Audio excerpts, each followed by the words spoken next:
Welcome to the Monday Night Sports Show, Rams. Sadly, this will be my last show, but we have a good one ahead for you. I'm Jessica Mendoza. And I'm Litos Castro. We have recaps from all the games over the break, a special Triple J, and a fun final run of Real Talk. CTV Sports starts right now.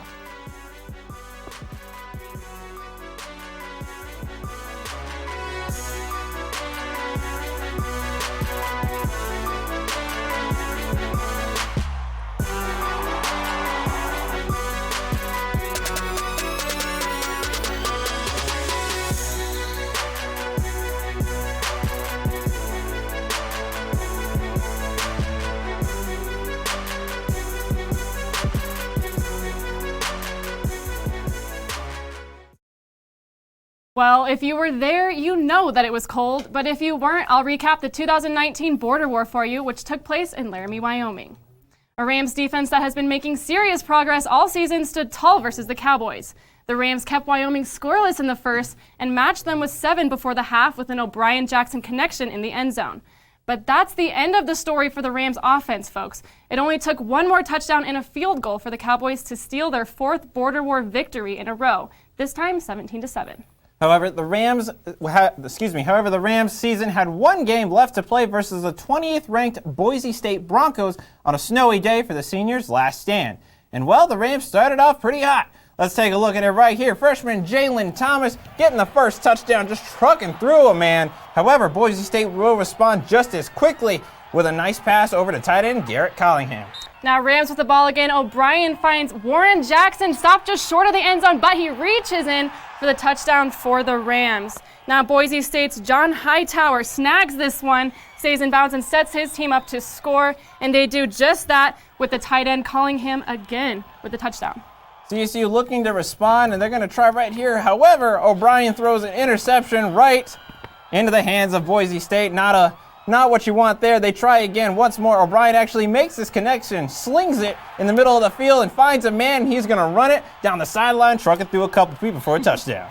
Talk about slinging it down the field. Khalil Shakil with the huge reception here. A big throw and a nice catch with 2 defenders on him.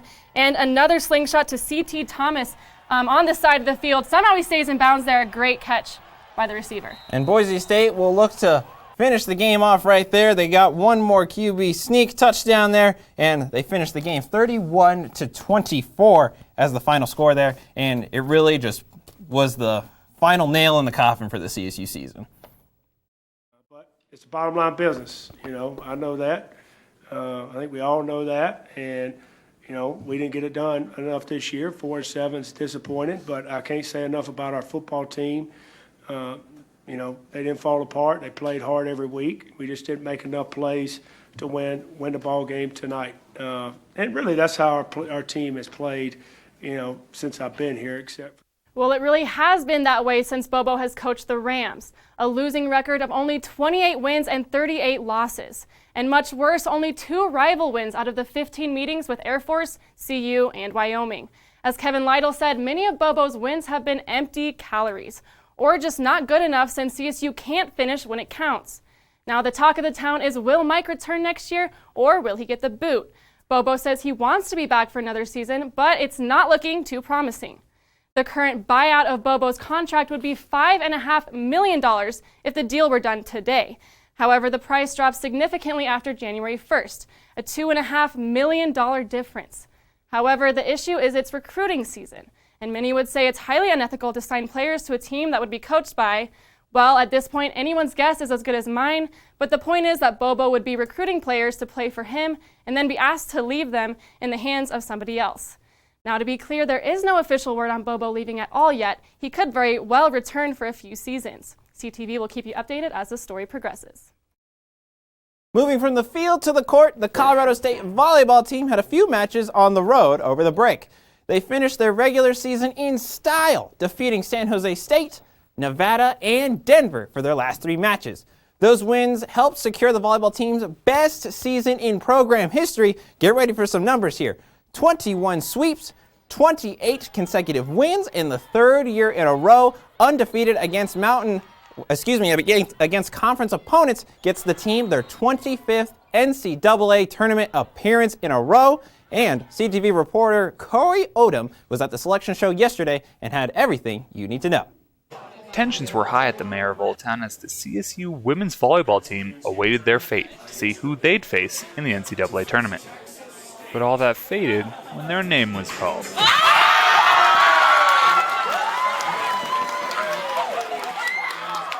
But three-time Mountain West Coach of the Year Tom Hilbert is already planning for their first two games. So we would play South Carolina first, and then if we win that match, we play Washington.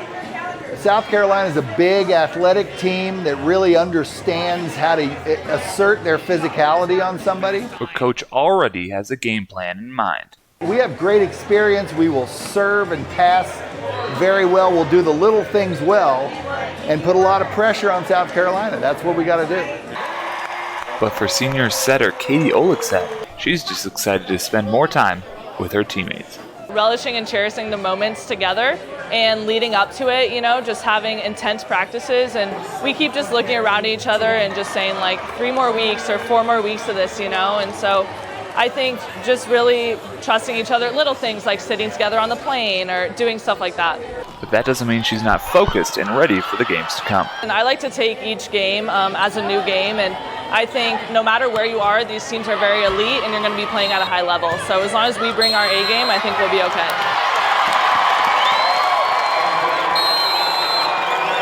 Well, as Tom Hilbert said, it is going to be about doing the little things right here as they're going to be facing some bigger competition, some tougher competition. But like you said, serving is going to be really important. Sometimes it's those little things that can really mess up their play. Yeah, and we're going to have to see how CSU steps up to the challenge. They're back on the big stage. I mean, it's their 25th appearance at the tournament in a row, and you got to expect something to be cooking for them when they're going on to this big stage. Yes, absolutely amazing. Well, while Fort Collins got well over a foot of snow and cold weather, the men's basketball team traveled to the Cayman Islands for a tournament over the break. The Rams went 2-1 in the span of 3 days, first dropping an overtime thriller to New Mexico State. The next day, they slipped by, beating Loyola Chicago by just 1 point, and finished the week over Washington State 79-69 in a true team effort. But more recently, last night, the Rams stomped Utah Valley, a team who only lost to the Kentucky Wildcats by 8 recently. Not only did CSU shoot better than they have all season with a 63.3 mark from the field, but they also played with an intense energy on both sides of the ball and from each player on the court. In fact, all 11 players on Medved's squad scored against the Wolverines. 6'9" freshman forward Deshaun Thomas led the Rams with 18 points, blowing past his 14 points scored in all previous games combined this season. With a strong defensive start, the Rams led at halftime 16-42 and finished in the same fashion, final score being 92-61. And of course, the women's team also had their game time on the floor with 3 matchups of their own against rival CU, Incarnate Word, and UC Riverside. They would start the break with a tough loss against their rival, losing 75-79 to the Buffaloes, but they would bounce back, defeating Incarnate Word with a commanding 75-47 win and carry that momentum for another W against UC Riverside, 52-40. The team has now seen some of their struggles both offensively and defensively as they encounter new challenges with each game. CSU will need to take what they have learned to California, where they will face San Diego State for their first Mountain West matchup of the season. Well, that'll do it for our week recap. Stay tuned because Castro's Cut is coming up next. It takes less than 1 minute to find out if you may have prediabetes. You can do it here. But you probably won't. You're busy. Kids, work, show coming back in 48 seconds. So let's do this now. Hold up 1 finger if you're a man, women 0.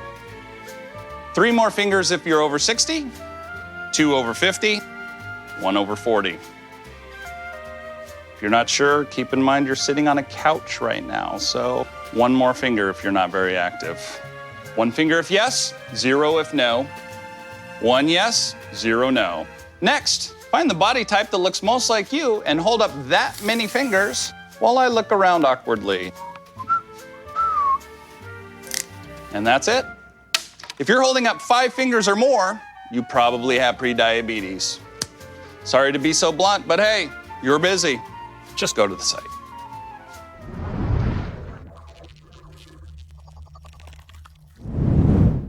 Welcome back, Rams, to Castro's Cut. I am, of course, still Litos Castro, and we're going to take a look at what's coming up in CSU Sports this week.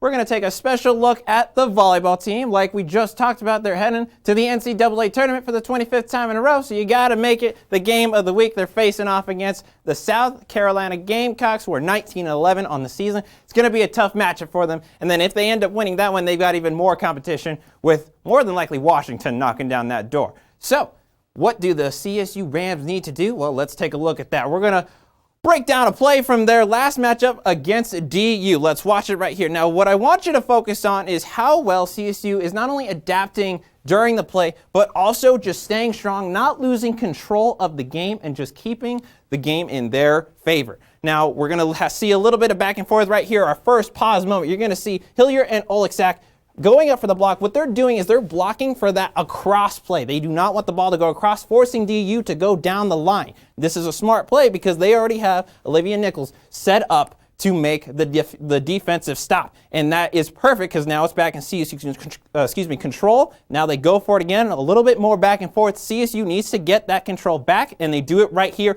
Look at Oleksak right here. This is a tough play to make. She's having to turn her body to face forward, but also make the set into this open area for Jessica Jackson on that far side, and she does it perfectly. Jackson with a huge hit, and now we stop it again one more time. Now you got a DU player down. There's open space. DU has chaos they have to settle. And now players need to shift over, getting further out of position to reset. DU needs some time to organize. Meanwhile, CSU is setting up for the final blow. And this player right here, DU, missing the mark because of all that chaos. And now Hillier has an open slam right in for the point. And that's what CSU is going to be needing to do. They're going to need all of that. They're going to need that patience, but also that control to make sure that they can take the win when they go up against South Carolina. And they're a tough team to beat.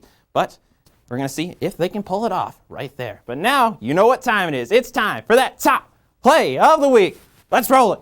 We're going to take a look at the Broncos going up against the Chargers. First touchdown of the game. Drew Lock, first touchdown of his NFL career. To Cortland Sutton here with a beautiful one-handed catch. And just seeing that from other angles, it's too spicy. It's too spicy. And what's even better about this is against the Chargers. So, sorry, Jason. Broncos won that game, but what can I say? What can I say? But that's all I got. That's all I got for you. The Triple J Pick'em Challenge is coming up next. Don't go anywhere. So there you are, shuffling through a stack of resumes, and you come to mine. This is it. First impression. My way in. But here's the thing. Can my resume show you how I truly stand out? Can one piece of paper really tell you my whole story?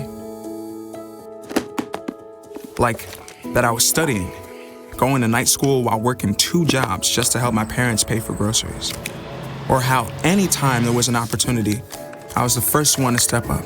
Because I wasn't gonna let my life, my circumstances dictate who I was gonna become. And all of that determination, the commitment, the drive, that's me. And that's something you just can't put on paper. Look beyond the resume and discover new ways to develop great talent like me.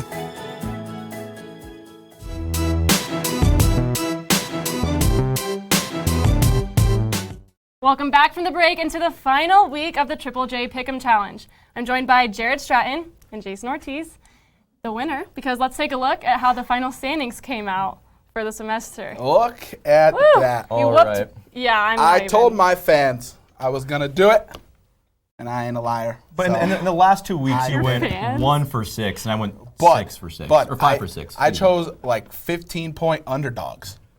You always do that. You always do that. No, I was like, oh, I'm winning by so much. Let's make it interesting. I'm going to choose every underdog and be like, here, come back. You want me to blow you out? Exactly. You didn't. So. I should have. It was a good win. Hey, I got to give it to you. We fight every week, but it was a good one. I'll give it. No I'll give it to repeat you that. winners here. It's all 1-1-1. All Where's my Jason's trophy? fans out there. All right. Especially Hunter. Anyway. Shout out Hunter. Well, since it's all said and done, we decided to do something a little bit different this week. We're going to be talking about our GOATs, the greats of all time, from the MLB, NBA, and the NFL. So we're going to start off with the MLB. Jason, who do you got? Yeah, for the MLB, you got to go with the kid. Ken Griffey Jr., he had one of the best careers, but from 2000 to 2010, he missed almost 400 games with multiple injuries, setting him back to be only – people say he could have been the best ever, which I think he is the best ever. If you calculate where he was going, he probably would have shattered everybody's records. He would have been the home run king. But he didn't. But you look at his career, and he did everything. If he wasn't injury prone, he was going to just obliterate everything. Don't get me wrong. He's a great player, but I'm not going to say Bo Jackson is the best in football. Yeah. He got injured, and he couldn't finish his career. Same with the kid. It's a sad story. He did finish his career. It was just he missed a lot of games. Exactly. And he is really good, and I have to give you that. But I want to talk about something a little bigger than sports itself. And I'm talking about the greatest of all time. I'm not going to talk about someone who revolutionized the position. I'm going to talk about someone who revolutionized the sport.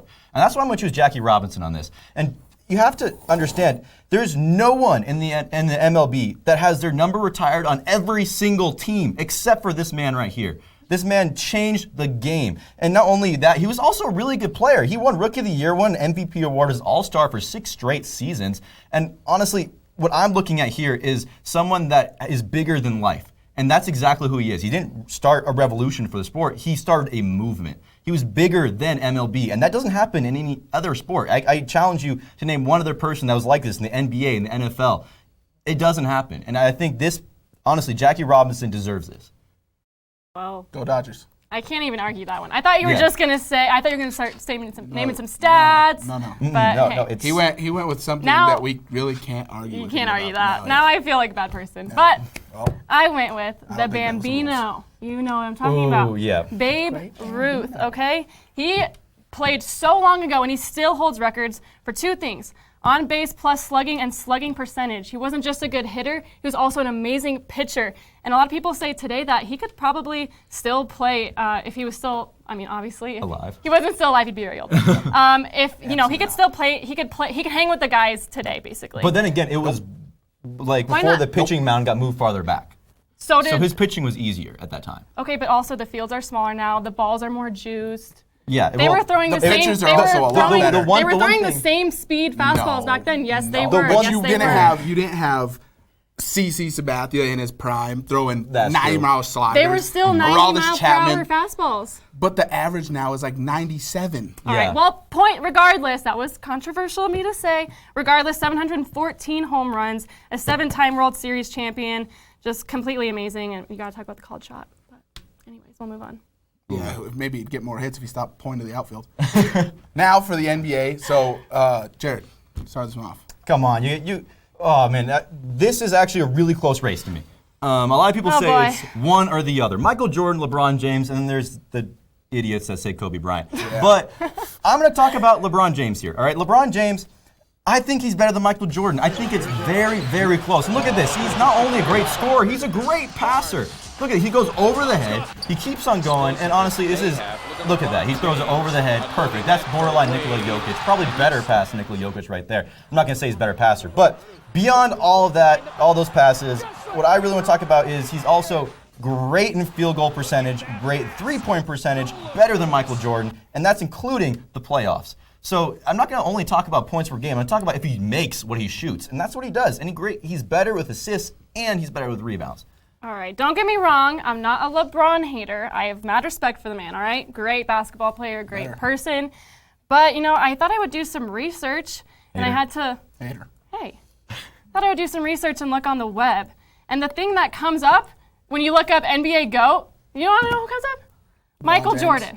Michael Jordan comes up. He's like 6-0 in finals apperances. Oh, here we go. 6 final MVPs. Here we go. Look at this. We gotta show you this. I gotta show you this. I'm not even done yet. It don't matter.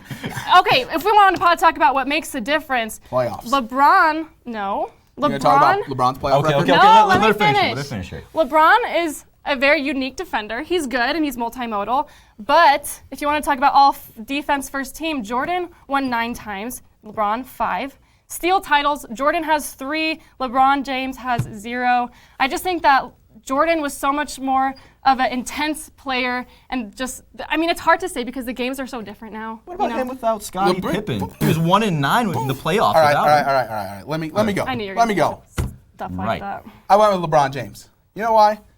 Because not to mention, LeBron James is the only player with 30,000 points, 8,000 assists, 8,000 rebounds.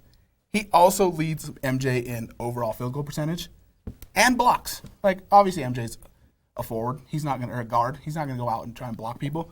But LeBron is the best all-around player to ever step foot on a basketball court. I agree with Jason. Wow. Whoa. There we go. Throwback. Let's go.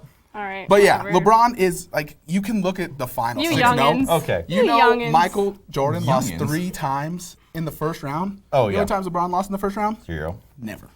Okay, but in the finals, It doesn't matter if you lose in Okay. the final. You'd rather lose in the finals. Okay. I Okay. would. We In the got to first go to round the in the NFL. finals? We got to go to the NFL. Come on. We're arguing here, but we're not getting anywhere. But I think with the NFL, I think we got some stuff to talk about. Jess, who do you have? we do. The GOAT of the NFL. You guys, we're going to be surprised. Didn't pick Tom Brady. I didn't pick Peyton Manning. I picked Adam Vinatieri. He's a Colt, but he looks like a GOAT to me. You know why? Because he leads the NFL for the most points scored, 2,673. Because he's a like GOAT. 75. Let me finish. He's actually almost 47. He's not 47 yet. Also, just think about all the times that the Patriots couldn't have won if it weren't for him being clutch. One time. I'm sorry. One Super Bowl. He Super kicks Bowl a game-winning 36 field goal. and 38. It was 2. And also, It was if you want 2. to talk about the Tuck Rule game, the Patriots versus the Raiders when he played for the Patriots, Oh a my 45-yard field goal in a blizzard. I would like to see anyone else doing that. Justin Tucker. Justin, He was never missed a PAT. And Adam Vinatieri Justin has. Tucker is the The greatest GOAT. kicker of all time. Adam will be. I Vinatieri don't is think the he's GOAT. yet. No, he is. Anyway, moving All on. right. Go ahead. Who you got? I went with TB12, obviously. Look at the man. He's the. If we're going off your philosophy, the guy has 6 rings. Team. But he has a team after of effort. the Super Bowl, he had the audacity to take out a commercial and just look. He took out a commercial. Hi. Wow. Shields The MRI. pettiness of Would this you please commercial remove all jewelry and place it in is the at locker? an all-time yeah. high, Sure, no problem. and you can only do that if you're a GOAT. trusts You know you. why? Are you kidding me? Because they played that before, and then look, after, No. I forgot this. Oh, God. one more. And Good then you know what? Lord. One more. Okay.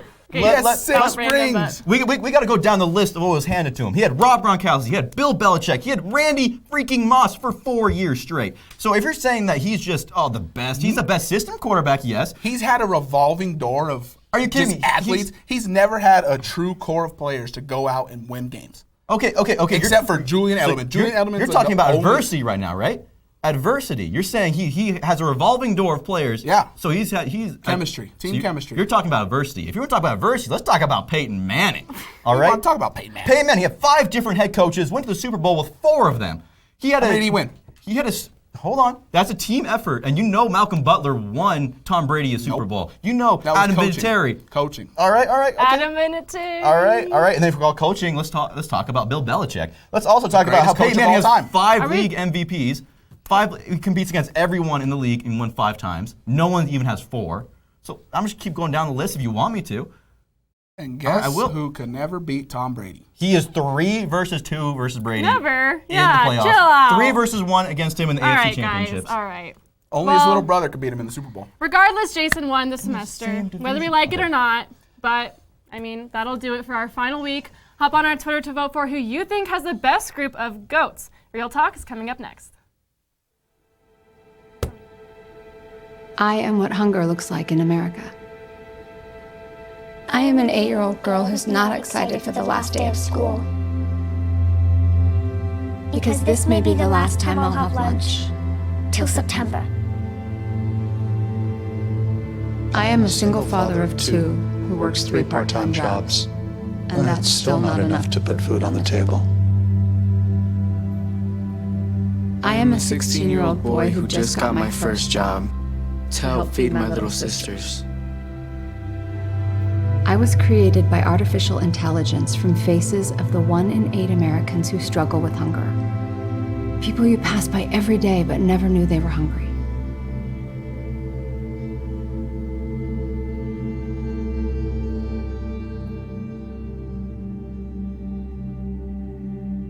Feeding America, 200 food banks strong.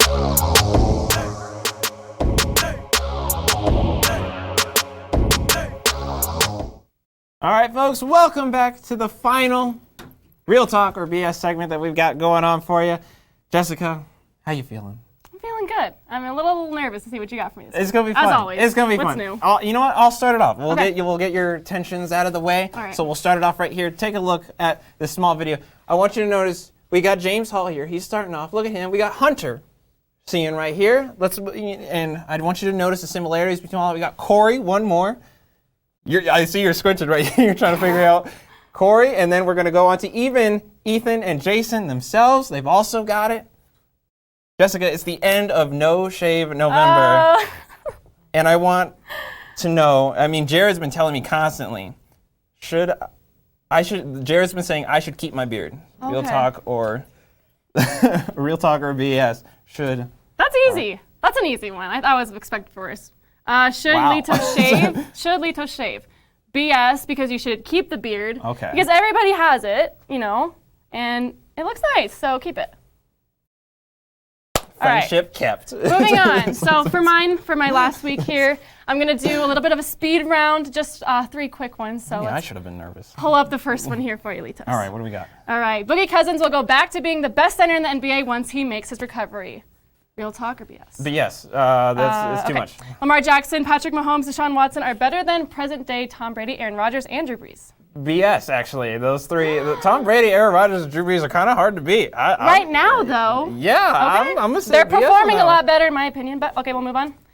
And this one's special to my heart. This is for my dear dad, who got me involved in sports the first day. But anyways, NBA plays no defense, too many games, which kind of ties into load management. The Clippers scored 150 points and more twice this year. He talks about, it's just shameless that any team would allow 150 points, and it's boring. So real talk. There's no actually. defense in the NBA anymore. That's actually real talk. I mean, you'll see players all the time, guys just coming up and just, nope, you can have that basket. A little bit like that. I gotta agree with my dad. Well, and that's the thing is, because if you do anything, it's a foul. Like even lay a finger, if I breathe in your direction the wrong way, it's a foul. So, I'm not feeling it. I'm not feeling it. Real talk by your father there. I like it. That was good. I like that Thank one. you. I like that one. Fun one. All right. Something we talk about all the time on this show is the football team, but what about their supporting cast? CTV reporter Ethan Bird took a look at what goes into game day for the marching band. For the last 118 years, the CSU Marching Band has been a key ingredient in Ram football game day. Game day is just a fun opportunity for me to be involved with CSU. I think it's important to be involved in an activity that is a part of game day instead of just going to game days. There are few who are as passionate about game day as marching band director Dr. T. Andre Fagan. Oh man, I think it's one of the most awesome experiences ever. It's one of those rare opportunities where we uniquely get to bring the campus together. I really live for seeing fans and alumni of our band and parents of the football team and parents of the band. It's that one opportunity where 6 times a year we get to see the community come together. In order to deliver their part of the game day experience, the band has countless of hours of work to put in. We typically start rehearsal about 5.5 hours before tip. We have a rehearsal. We, of course, go to Ram Walk. We have dinner together or the meal for that day. And then we begin those ceremonial things that bring us back to the stadium, the pre-rehearsal, the march back to the stadium before pregame. So by the time that fans really see us, we've already been there 6-7 hours. So it's a long, busy, aggressive day, but we love it. And all of that time spent together has helped to create what makes their game day experience so good, a bond. It means to me to be part of a family, we're all a family, we're all close, and we always care for each other. It's not game day without the band. For CTV 11 Sports, Ethan Bird. Well, folks, that will do it for our final show of the semester. Follow us on Twitter and Instagram at sports_CTV to stay updated on everything CSU sports. I'm Litos Castro. And I'm Jessica Mendoza. Tune in the same time tomorrow night to catch the final installment of the Red Zone with Ethan Bird and Sydney Wicker. And finally, for my last show, I would just like to thank my mom, my dad, my boyfriend, all of my friends, and my family here at CTV. Thank you all for watching me every Monday night this semester. Have a great night, Rams.